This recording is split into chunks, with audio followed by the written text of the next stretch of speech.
I struggled to open the door then against the wind. My name is Barry Crampton. Today I'm going to show you around our Range Rover Vogue. Then I'll take you for a ride in it, but first I'll tell you a little bit more about it. If you can hear me, it's gale force up here today. It's a 3-litre TD V6 Vogue automatic. It's 4-wheel drive, Euro 6, 2016 on a 16 plate, has done 47,058 miles, Fuel consumption, urban 36.2 miles per gallon, extra urban 44.1 miles per gallon, and combined is 40.9 miles per gallon. Has a 0 to 60 time of 7.4 seconds, a top speed of 130 miles an hour, out of a 254 brake horsepower 6-cylinder 24 valve engine. And I want to point out, there is in the screen, you can probably just see it there, a windscreen repair, but we've priced it accordingly. It's not an MOT failure. You can't see it after a while, only kind of I'm trying to focus on it there. But that's your line of sight, you don't see it. The screens are about 900 quid.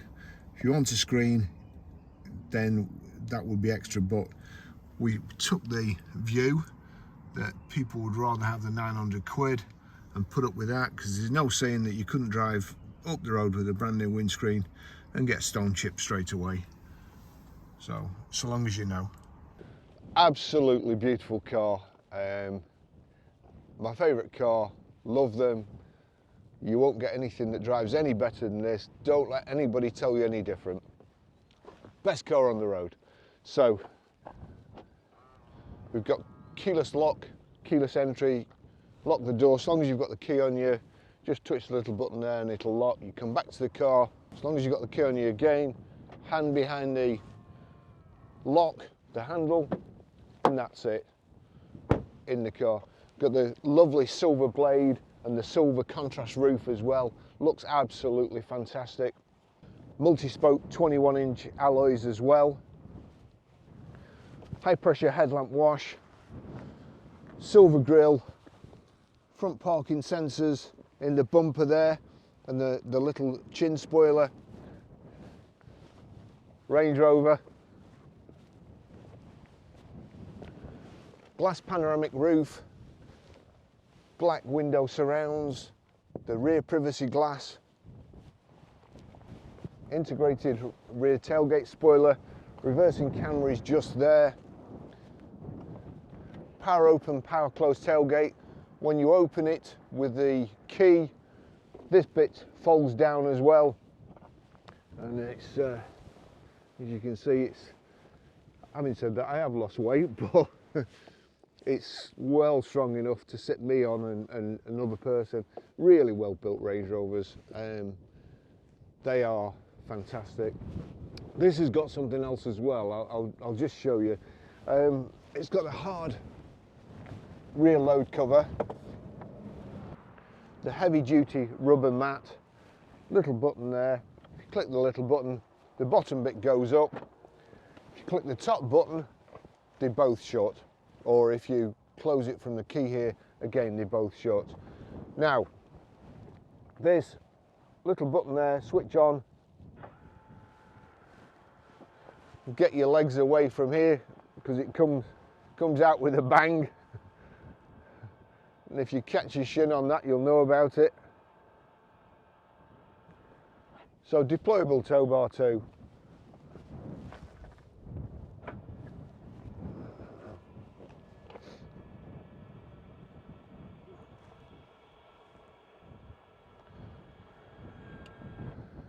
Reversing sensors, power close,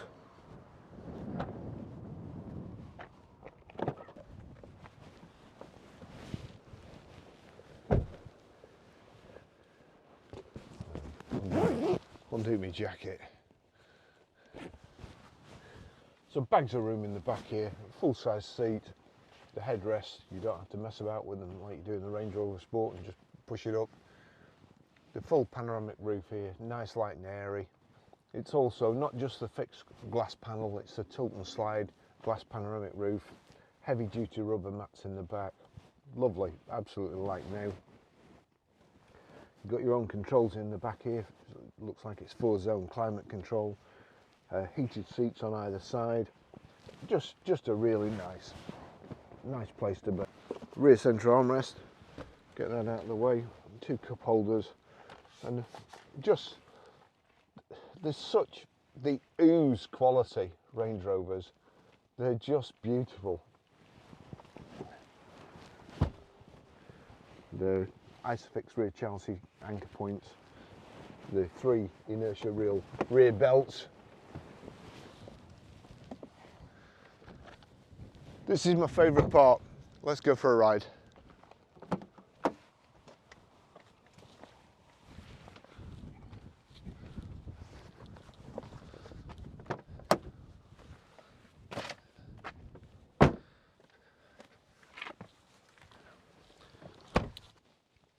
Okay, I'll just tell you the service history on this car. 21st of 7th 2017 at 13,157 miles, Rydebrook Land Rover Conway. 13th of the 8th 2018, 22,821 miles, Rydebrook Land Rover Conway. 24th of 1st 2020, 35,719 miles, Rydebrook Land Rover Conway. 22nd of the 3rd 2021, 41,495 miles, Ian Barclay Motor Repairs. 7th of the 11th 2022, 46,881 miles, Ian Barclay Motor Repairs. So great service history. Has only done 47,058 miles. Those are the 2 Land Rover keys. You just have to have them somewhere on you. Get in, foot on the brake, start the car, and when we get going, it'll rise up. It drops to access height, or you can just press this button and it lowers the vehicle down when you're getting out. Makes it easier to get out. I don't think I've set the seat, so we'll just try. So this is the old driver's position 1.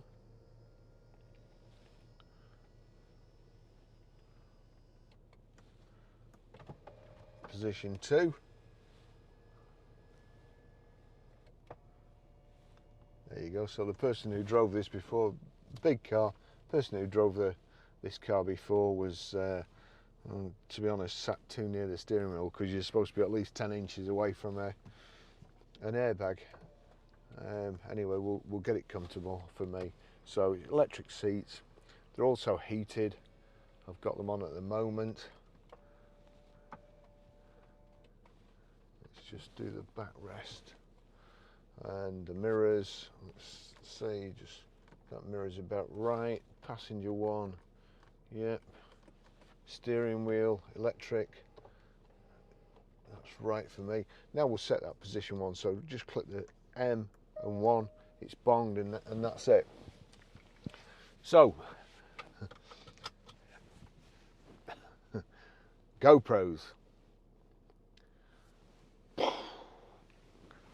For some reason today, normally they just switch off when they're hot, but today the GoPro app, that's the GoPro app there, which I control all my cameras with. There you go, it won't open.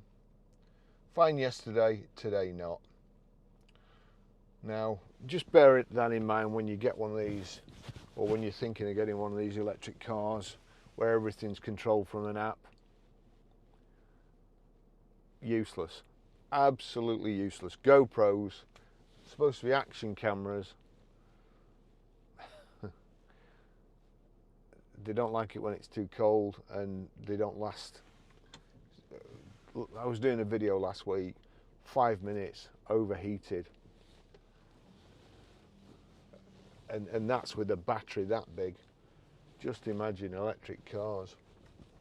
Can't think of anything worse. So into drive, the car's absolutely fantastic.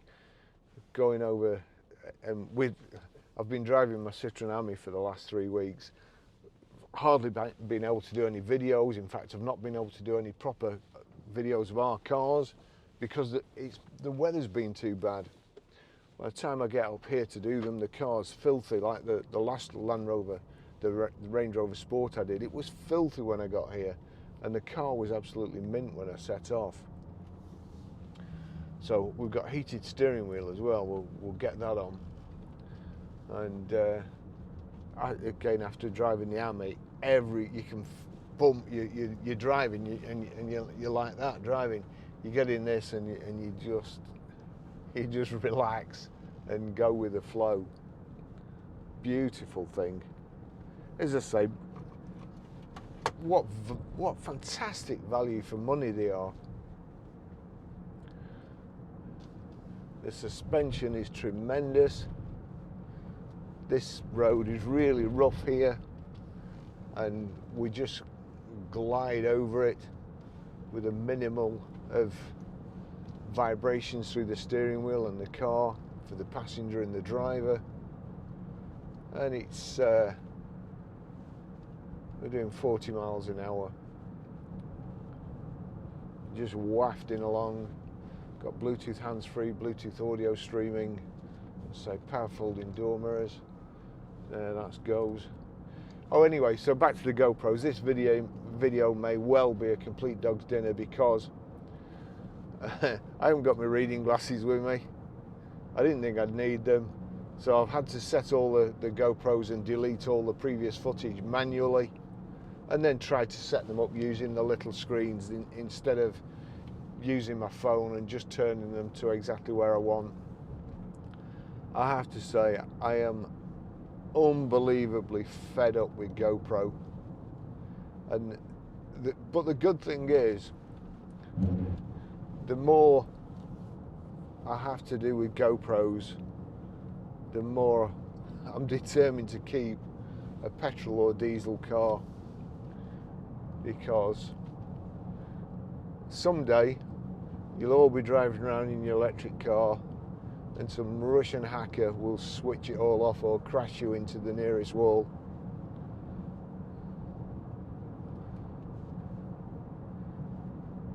Stupid. Stupid, stupid, stupid.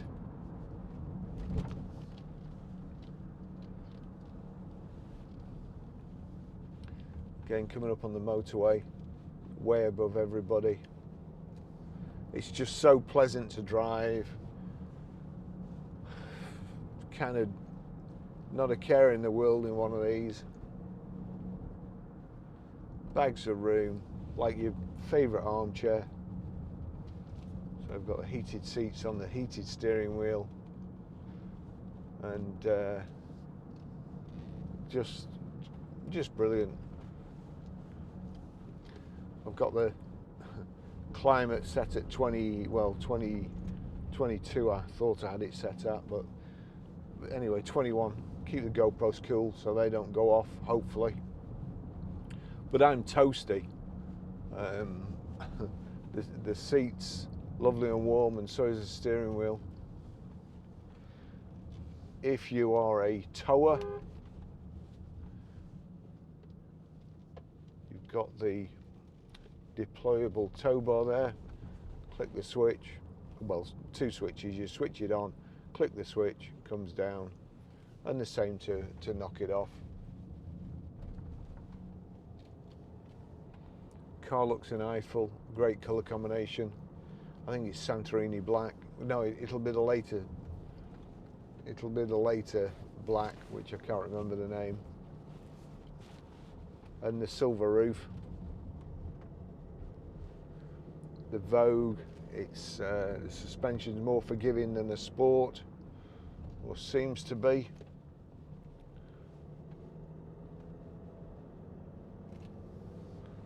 And according to the fuel efficiency figures there, I mean, I don't think, to be fair, you'd get that. I don't know how they do that. Well, I do. They cheat like they do with everything else, but they're so much more economical than the old shape. And as I say, I just think the value for money. And I was working out the other day, a Nissan Leaf, you could drive a Nissan Leaf, and this depreciation is so vast on EVs at the moment that it's cheaper to drive a petrol. The Jaguar, my F-Type that I was using last month, it went up £750.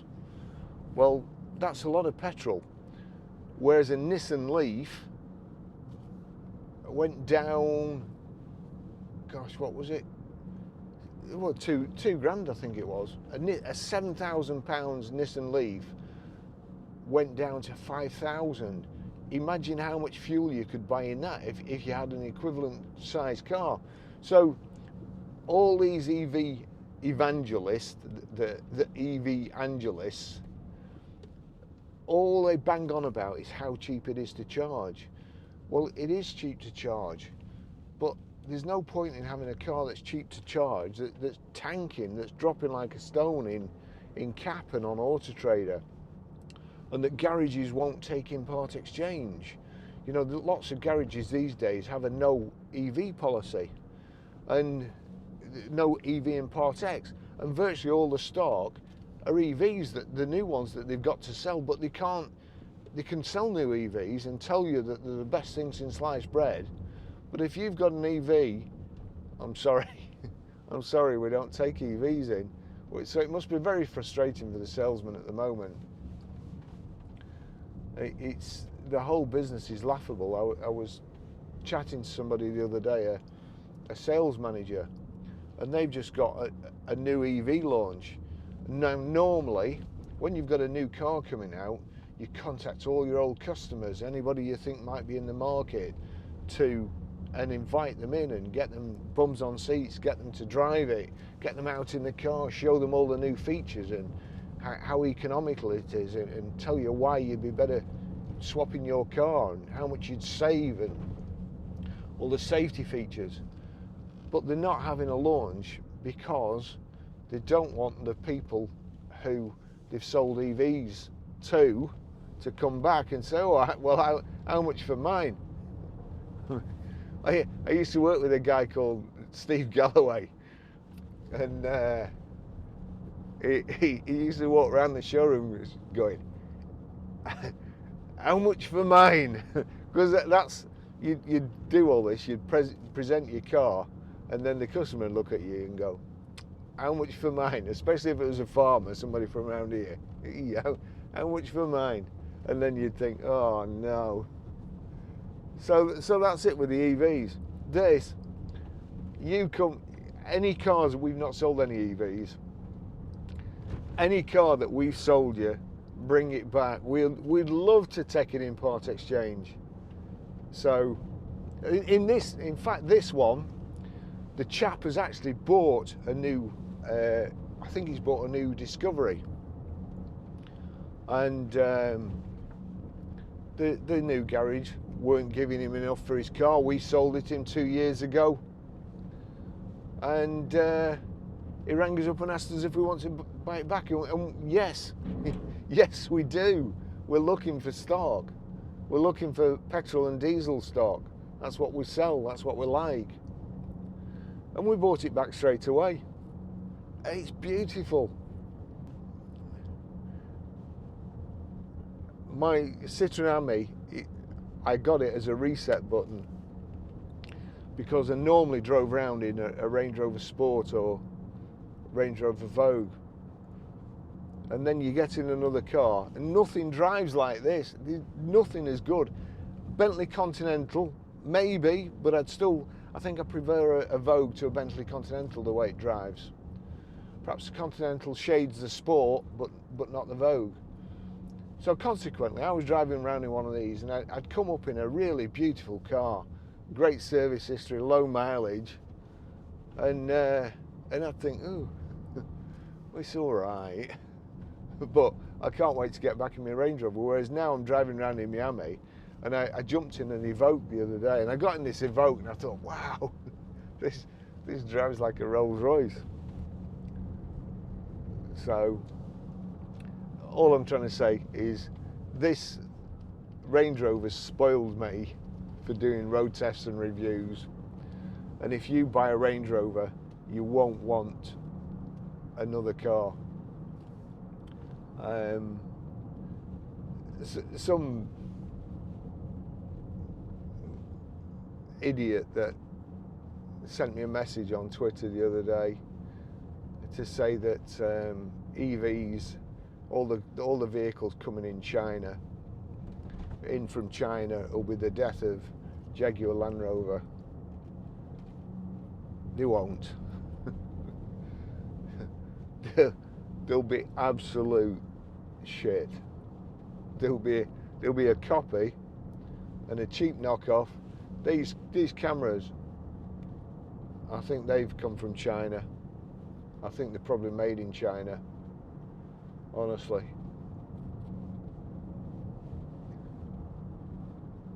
I wish Range Rover made GoPros,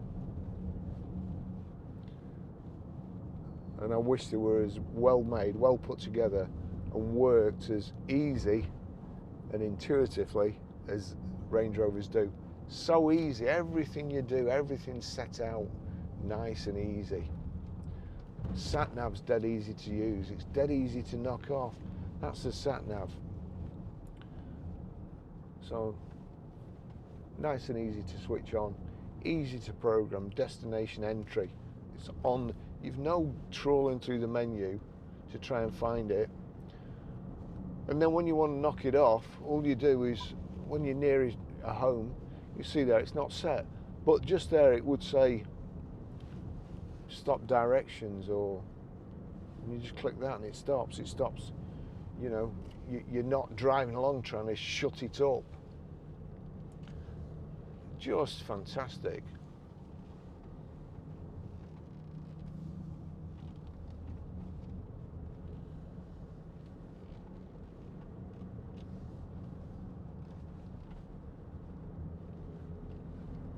Beautiful engine. Just effortlessly up hills. We'll go through nearly 3 foot of water if you want to, without the salt water getting in the battery and blowing your car up.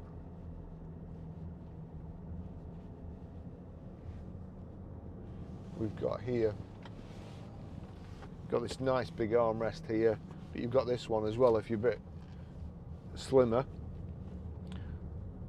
or you've got short arms or something, you can't reach that. Otherwise, then armrest.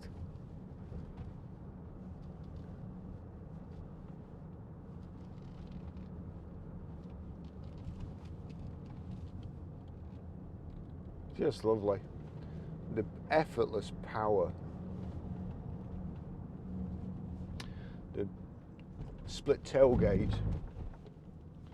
You can either just open the top if you want. If you just press the button, that opens the top part of the tailgate.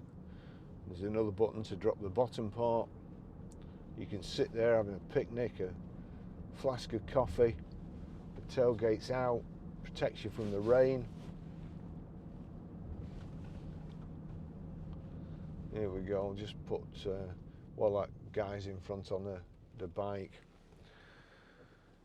Ah, dear me.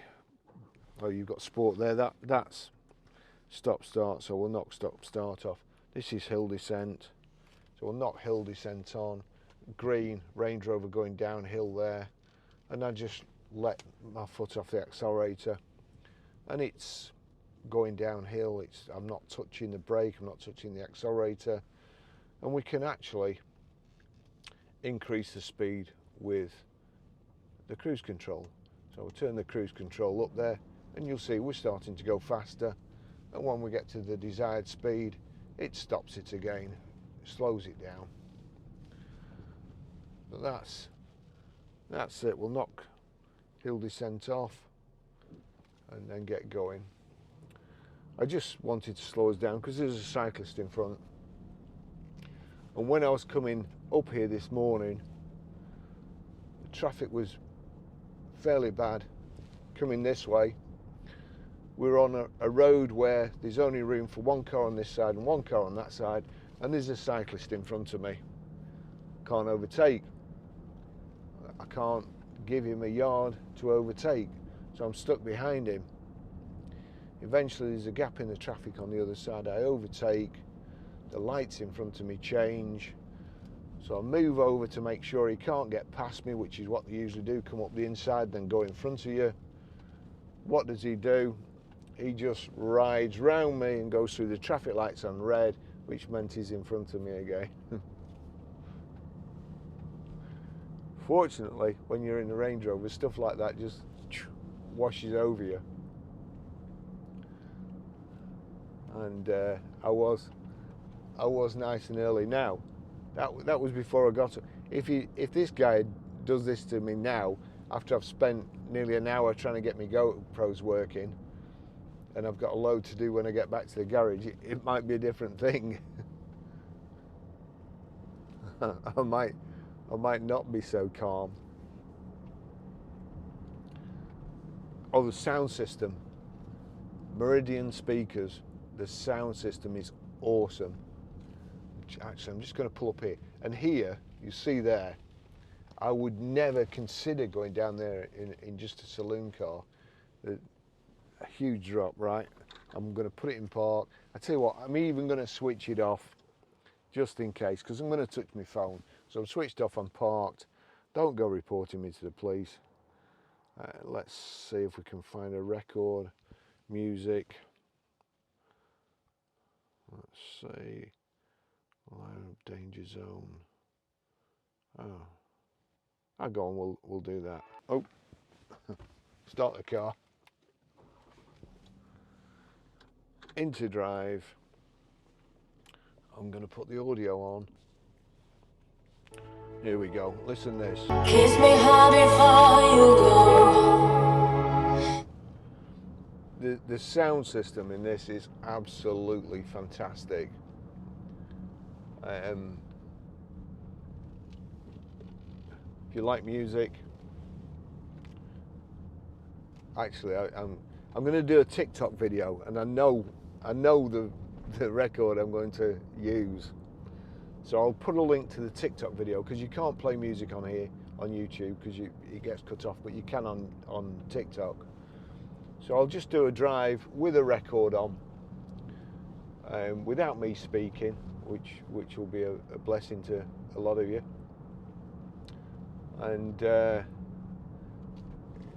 bear in mind that you'll be listening to it through the speakers on your phone or perhaps your TV, and it will be nowhere near as good as it is in here. Of course, the car's reasonably quiet, so that helps. But the country lanes like this, it's a joy to drive. You can use the weight of the vehicle when you're going around corners. Once you're used to it, you can just make it sway through corners. And going over the cattle grid here, normally I'd slow down because it really jars you. This just takes it in its stride. We've caught up to the cyclist.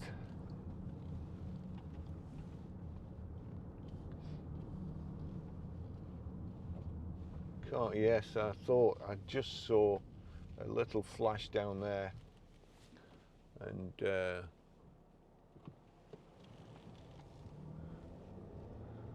just at the place where some people might have been tempted to overtake the cyclist and drive head first into that van, or over the side here.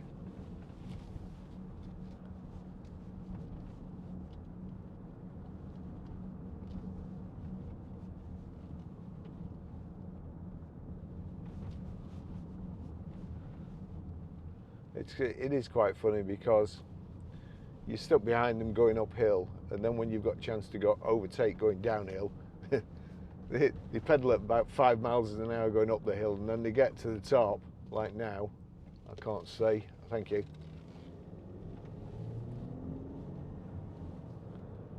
A considerate cyclist.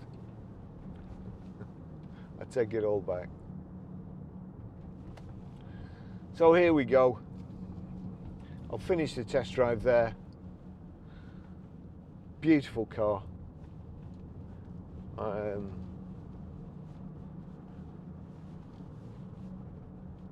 Will spoil you for life. Thanks for watching. See you in the next video. Bye bye.